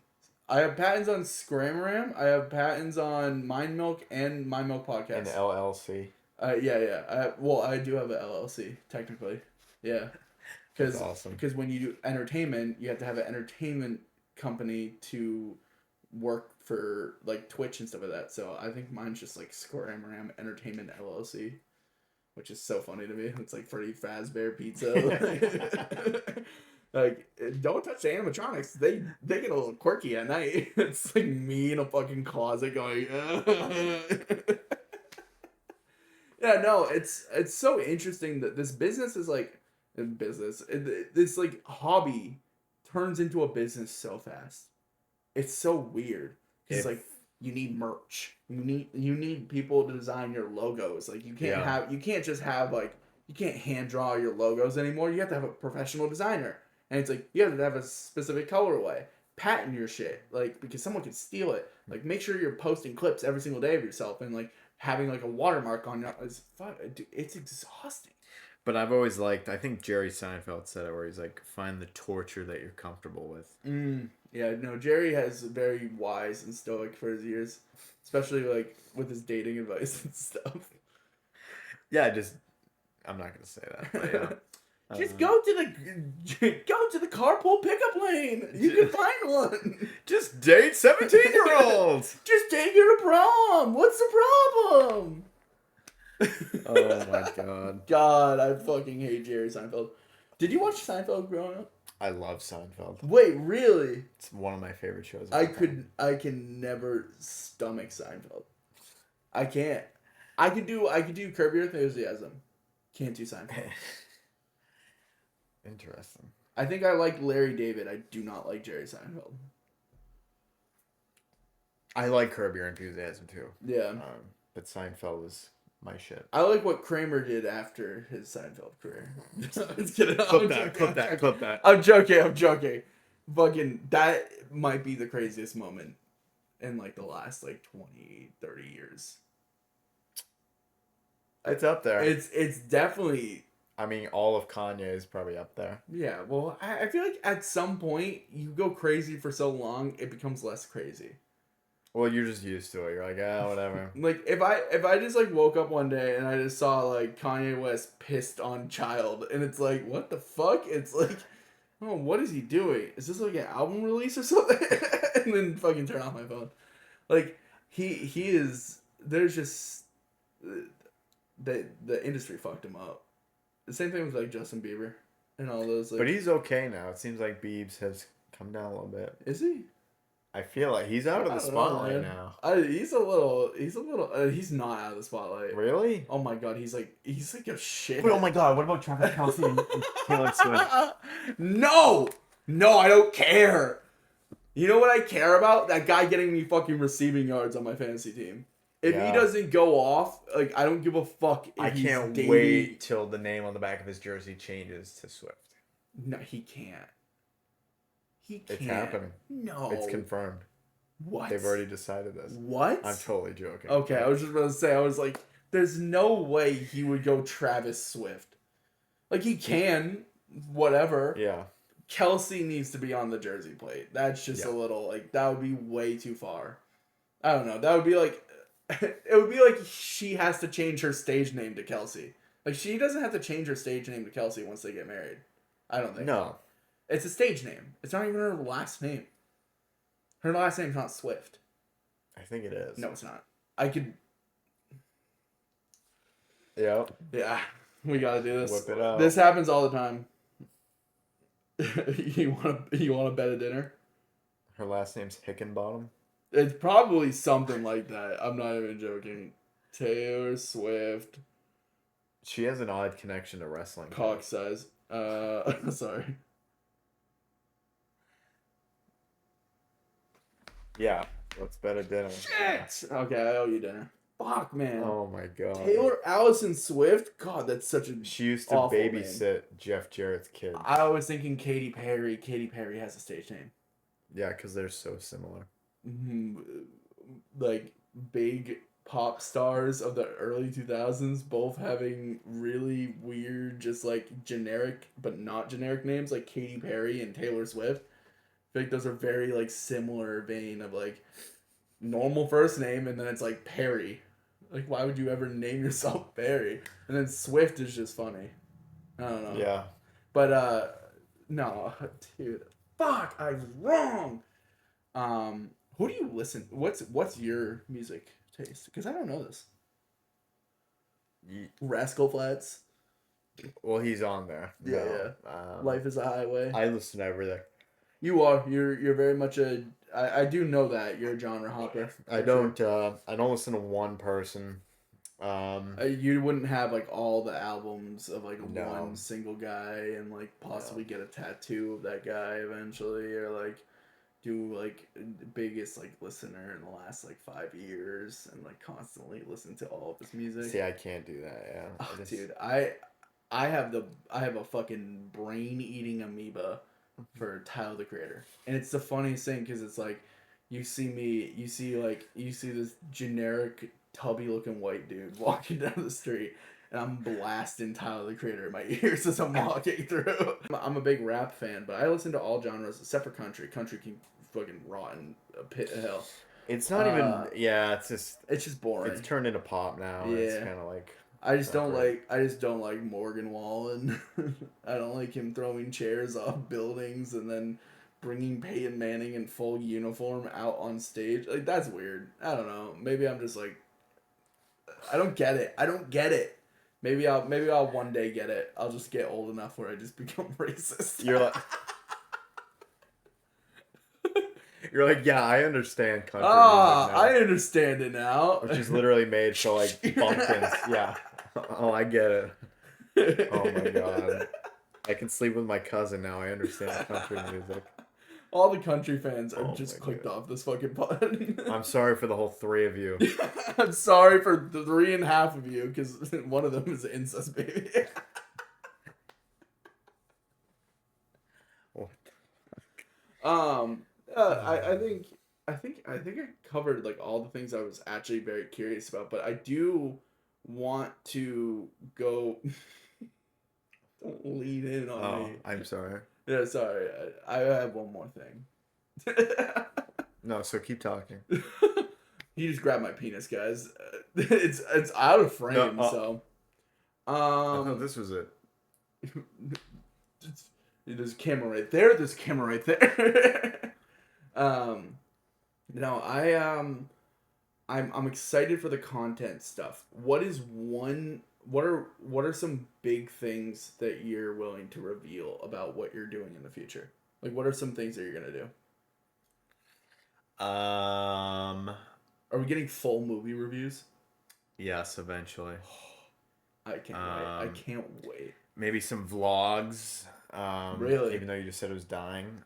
It's fine On if you TikTok. do Well, it. no, on TikTok. Oh, Like, that's different. That's different. yeah, Yeah. I'm not talking like, about when I said vlogs, I meant it in the no, YouTube yeah, sense. yeah. Like the Roman Atwood Oh, they're or done. the fucking Shaytards Casey and all Nice. Oh my god, no, but yeah, yeah. Rock Tard. So, dude, what? How is that a thing? Can we just? I've always wanted to talk about this, and you've opened up the gates for me to talk about that. How did they get away with calling all their children tards for like literally they were leotards? They were ahead of the It was off of leotards. Really? Yes, because they were all performers, quote unquote. So the Shaytards. Come here, Tard. Yes. Like, yeah, Rock Tard. I think he got arrested. Didn't something Baby happen? Tard. Didn't something happen with him? I think they got like arrested or they got shut Shay down. Carl got arrested? Shay Carl shot dead in Chicago? I swear to God, something happened with them. Are you thinking like the Ace family? You are way more online than I am. I have dude, no idea who you're talking about. We definitely talked about this before. I'm so you can't do that. You can't. What? I'm so what honey? I'm so chronically online that like I'm in every niche on the internet a little bit enough to You are a talk big about it. Redditor. Yeah. Big 4chan. No, you know what's so funny? No Reddit, no 4chan. Nothing. It's Twitter, it's Instagram, it's YouTube. And then the people I watch on YouTube, the people I watch on YouTube probably are Redditors in a bit. Because the way they like get their resources for stuff, like the streamers that I watch, the way they just know stuff, I'm always fascinated by. I'm like, how do you already know this? How are you already caught on? It's like it might just be their For You page, but like I truly think they are just surfing Reddit on their free time. I do not have I do have a Reddit and I have a Reddit page. I just don't use it. I always did want my subreddit to become a place where people post. Because I thought it would be fun to like review what people post. Scramaram subreddit. There's r/Scramaram. There's a real subreddit, and my feet are on there. Just you don't even want to see what I'm stepping in. No. So back to me. Yeah. Who do you watch growing up as YouTubers? Who were your influences? Wow. I know I have really good questions. You're like the next Bill Maher. I'm like Nardwar. What? The human serviette? Nardwar? Whoa! No, this is like you're like acting like I'm crazy for knowing this. I think it's even more insane that you do not know. He's the guy that wears the newsy hat and he's like, "You're Travis Scott. We gotta know. We have to know." Hold on. Look up Nardwar. Nardwuar. Okay. You never. Dude, you love his content. So, shit. Like, that was the thing. Like, I would always bounce around. But for movies, it was Chris Stuckman. I've watched Stuckman. The Flick Pick. Schmoes No. But yeah, I was never Bingle Bop. Just like Are you just making up? Yeah, you're like I was watching Schnizzle Schnort before it became a big thing. Skibbity Toilet. I was Skibbity Toilet. Yeah.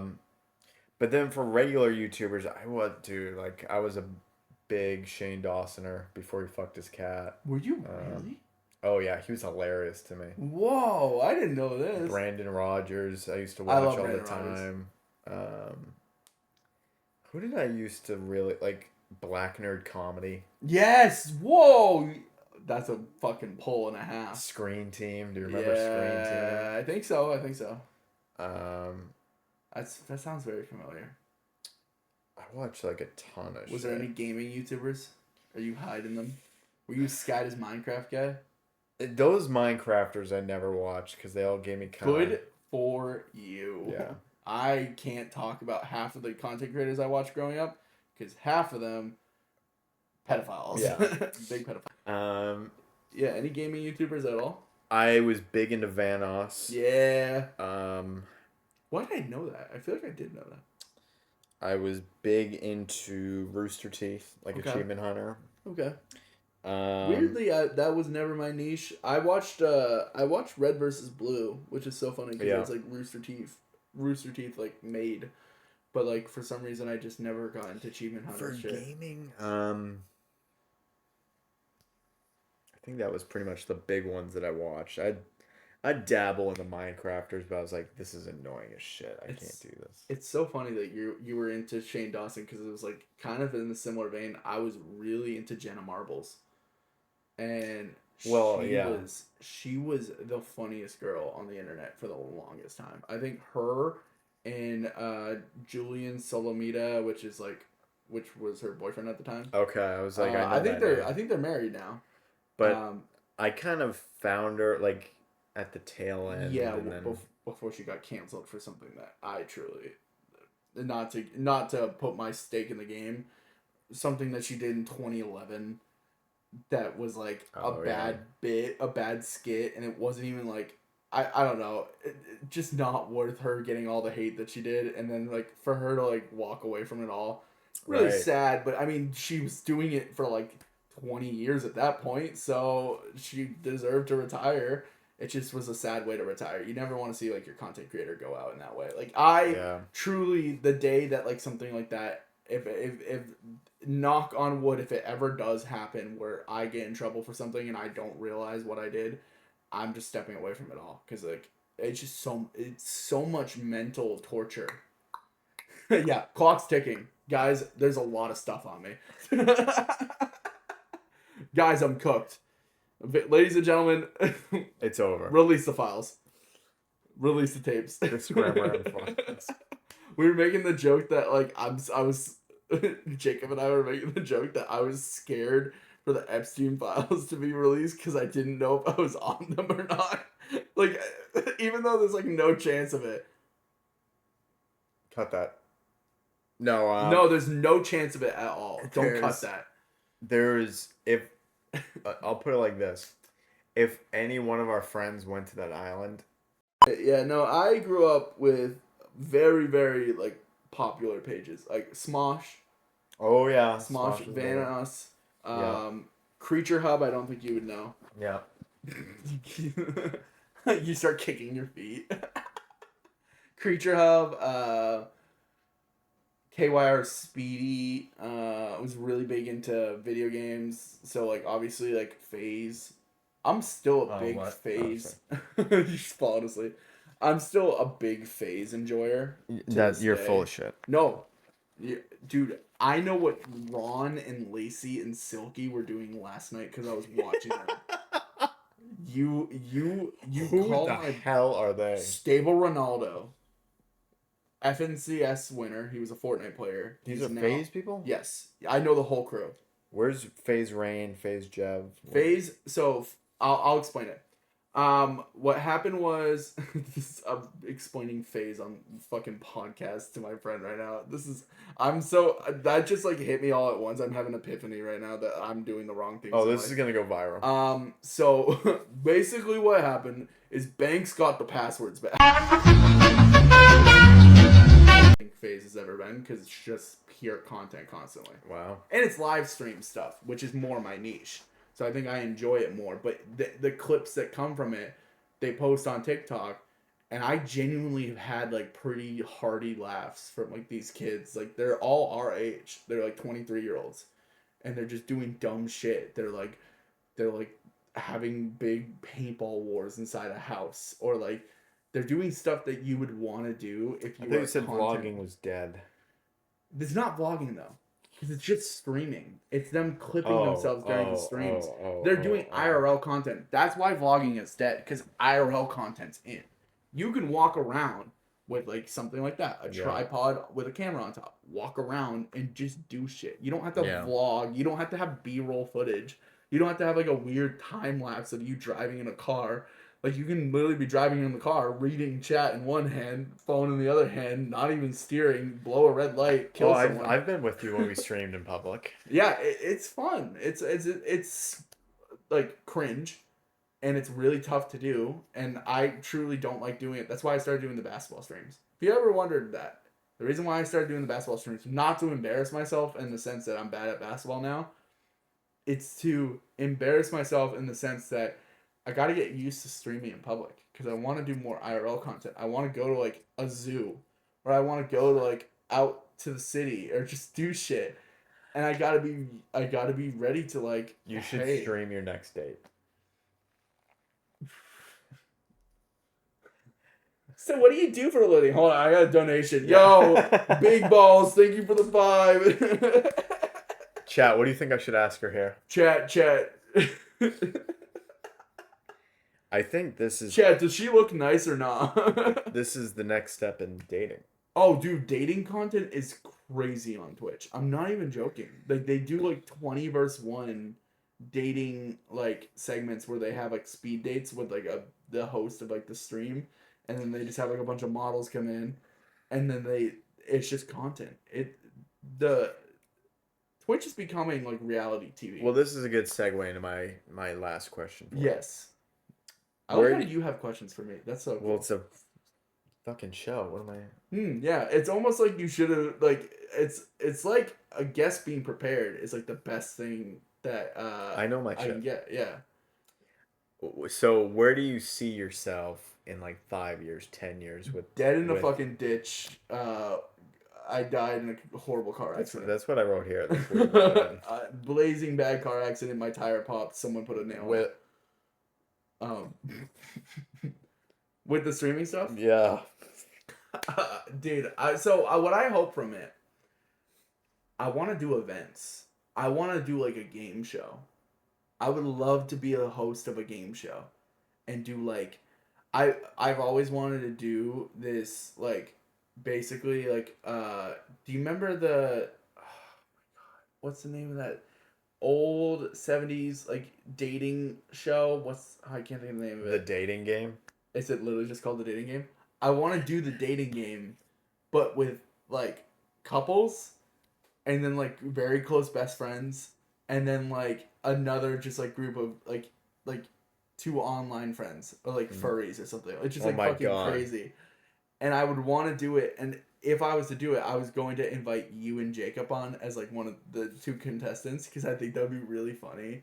It's like platonic friends, but the whole entire time you guys are just like. That you're saying like the Newlywed Game. Yeah, the Newlyweds. Thank you. I knew it wasn't the dating show. Yeah. I was like, the dating show doesn't sound right, but I'm just not gonna question it. It's the Newlywed Game.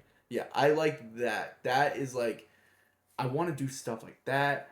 I want to host like IRL like get together stuff, but like the only fear of that is like getting stream sniped by someone that just wants to cause harm. Like, that's a big fear. My biggest fear is, like, getting doxxed. Or, like, getting swatted. And, like... Yeah. I live with my mom. Like, you know what I mean? Like, I'm wrapped up in this content shit. Someone could send a threat saying that I'm walking around this house with a gun. And all of a sudden we have SWAT and police kicking through my door. And traumatizing my whole family, my animals. Like...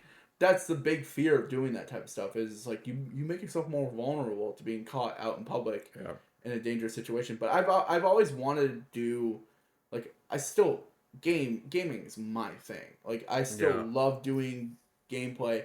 I want a higher budget and production value so that way I want to have editors or like mods that can actually program stuff so I can have like if I fall in this game, my chair tases me, or like some crazy shit. It's just like a little bit of masochist, you know, like a little bit of like the self-inflection. I truly do believe I'm like a digital masochist because like the way I play video games is like people love that shit, dude. I love rage games, even though I'm not one to rage super easily.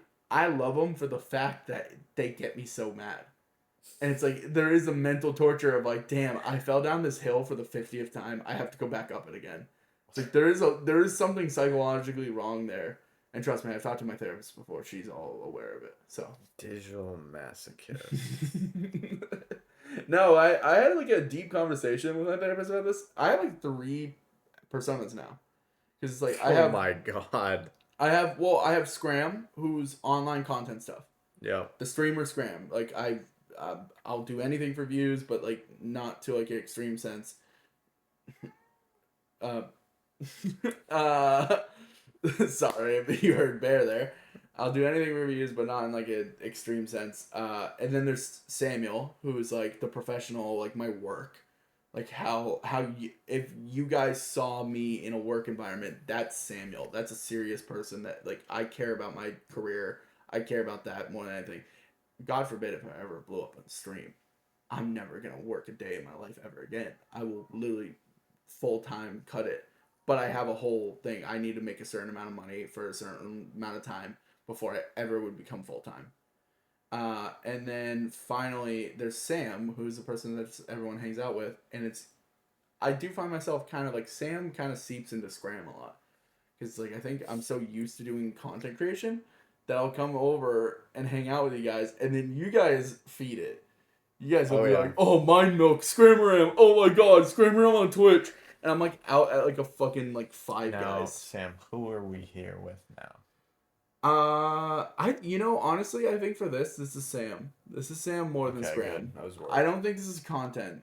Like, to me, I'm making content right now, but I actually am just enjoying having the conversation and learning about you. Yeah. And I think it's almost closer to Samuel as well, because, like, there is some serious side of, like, explaining why I started content creation is a very deep question. It's the same reason why it's, like, that's why I asked a couple questions, like the stuff about like why are you so eager to do movie stuff, and it's like to find out it's like that's what you find your passion in, and it's like so many people have told you. It's like that's a deeper question.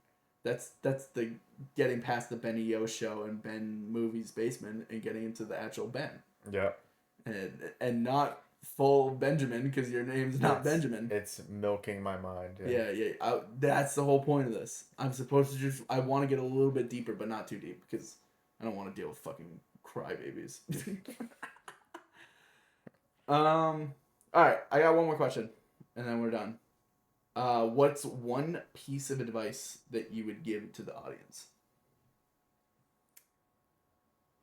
Just do it. You are your own worst enemy, so just do it. If you're gonna do it scared. Do it. That's great. It's generic. People have done that one before. No, I'm joking. Jacob's is crazier. Jacob just said free will. You have free will. And I was like, Jacob, you can't tell people that, because that's how you create psychopaths. Fuck it. Yeah, just fucking light it on fire. Whatever you're thinking about, light it on fire. But, yeah. Just do it. Nike, just taking their fucking whole slogan. Well, yeah. No, I mean, I've always liked what David Bowie said, where he's like, when you're walking and you know you're scared to take the next step, then you know you have to keep walking. So it's like, yeah. Bowie is like a good example of a guy that just never feared anything. Nope. He would just do whatever he wanted. I think there's like so many, like Robin Williams was another one like that, or like, I'm trying to think of like a new age guy that's kind of like that. Sandler was like that. You just do whatever he wanted. Like, Sandler came out of nowhere and made such a serious movie and ended up winning awards for it. Like, Uncut Gems is like such a... Oh, I see what you're saying. Yeah. He's not scared to step out the comfort zone. This is just a little bit of revisionist history. I have to find a way to put Uncut Gems in at least like top 5 contention. Such a good movie. I didn't even think about that. That movie, the end of that movie, fucking devastated me. It really worked me. Yeah. I got worked. So I got milked in the mind. All right. Anything else? Anything additional? Well, thank you for having me. Plug your shit. What are you on? Ben's Movie Basement on TikTok. follow me there. Are you going anywhere else on it? As of right now, no. We'll stick to TikTok, and then maybe I'll move to other things after that. But He's on Pornhub. if you can find me. He has an OnlyFans and a Patreon.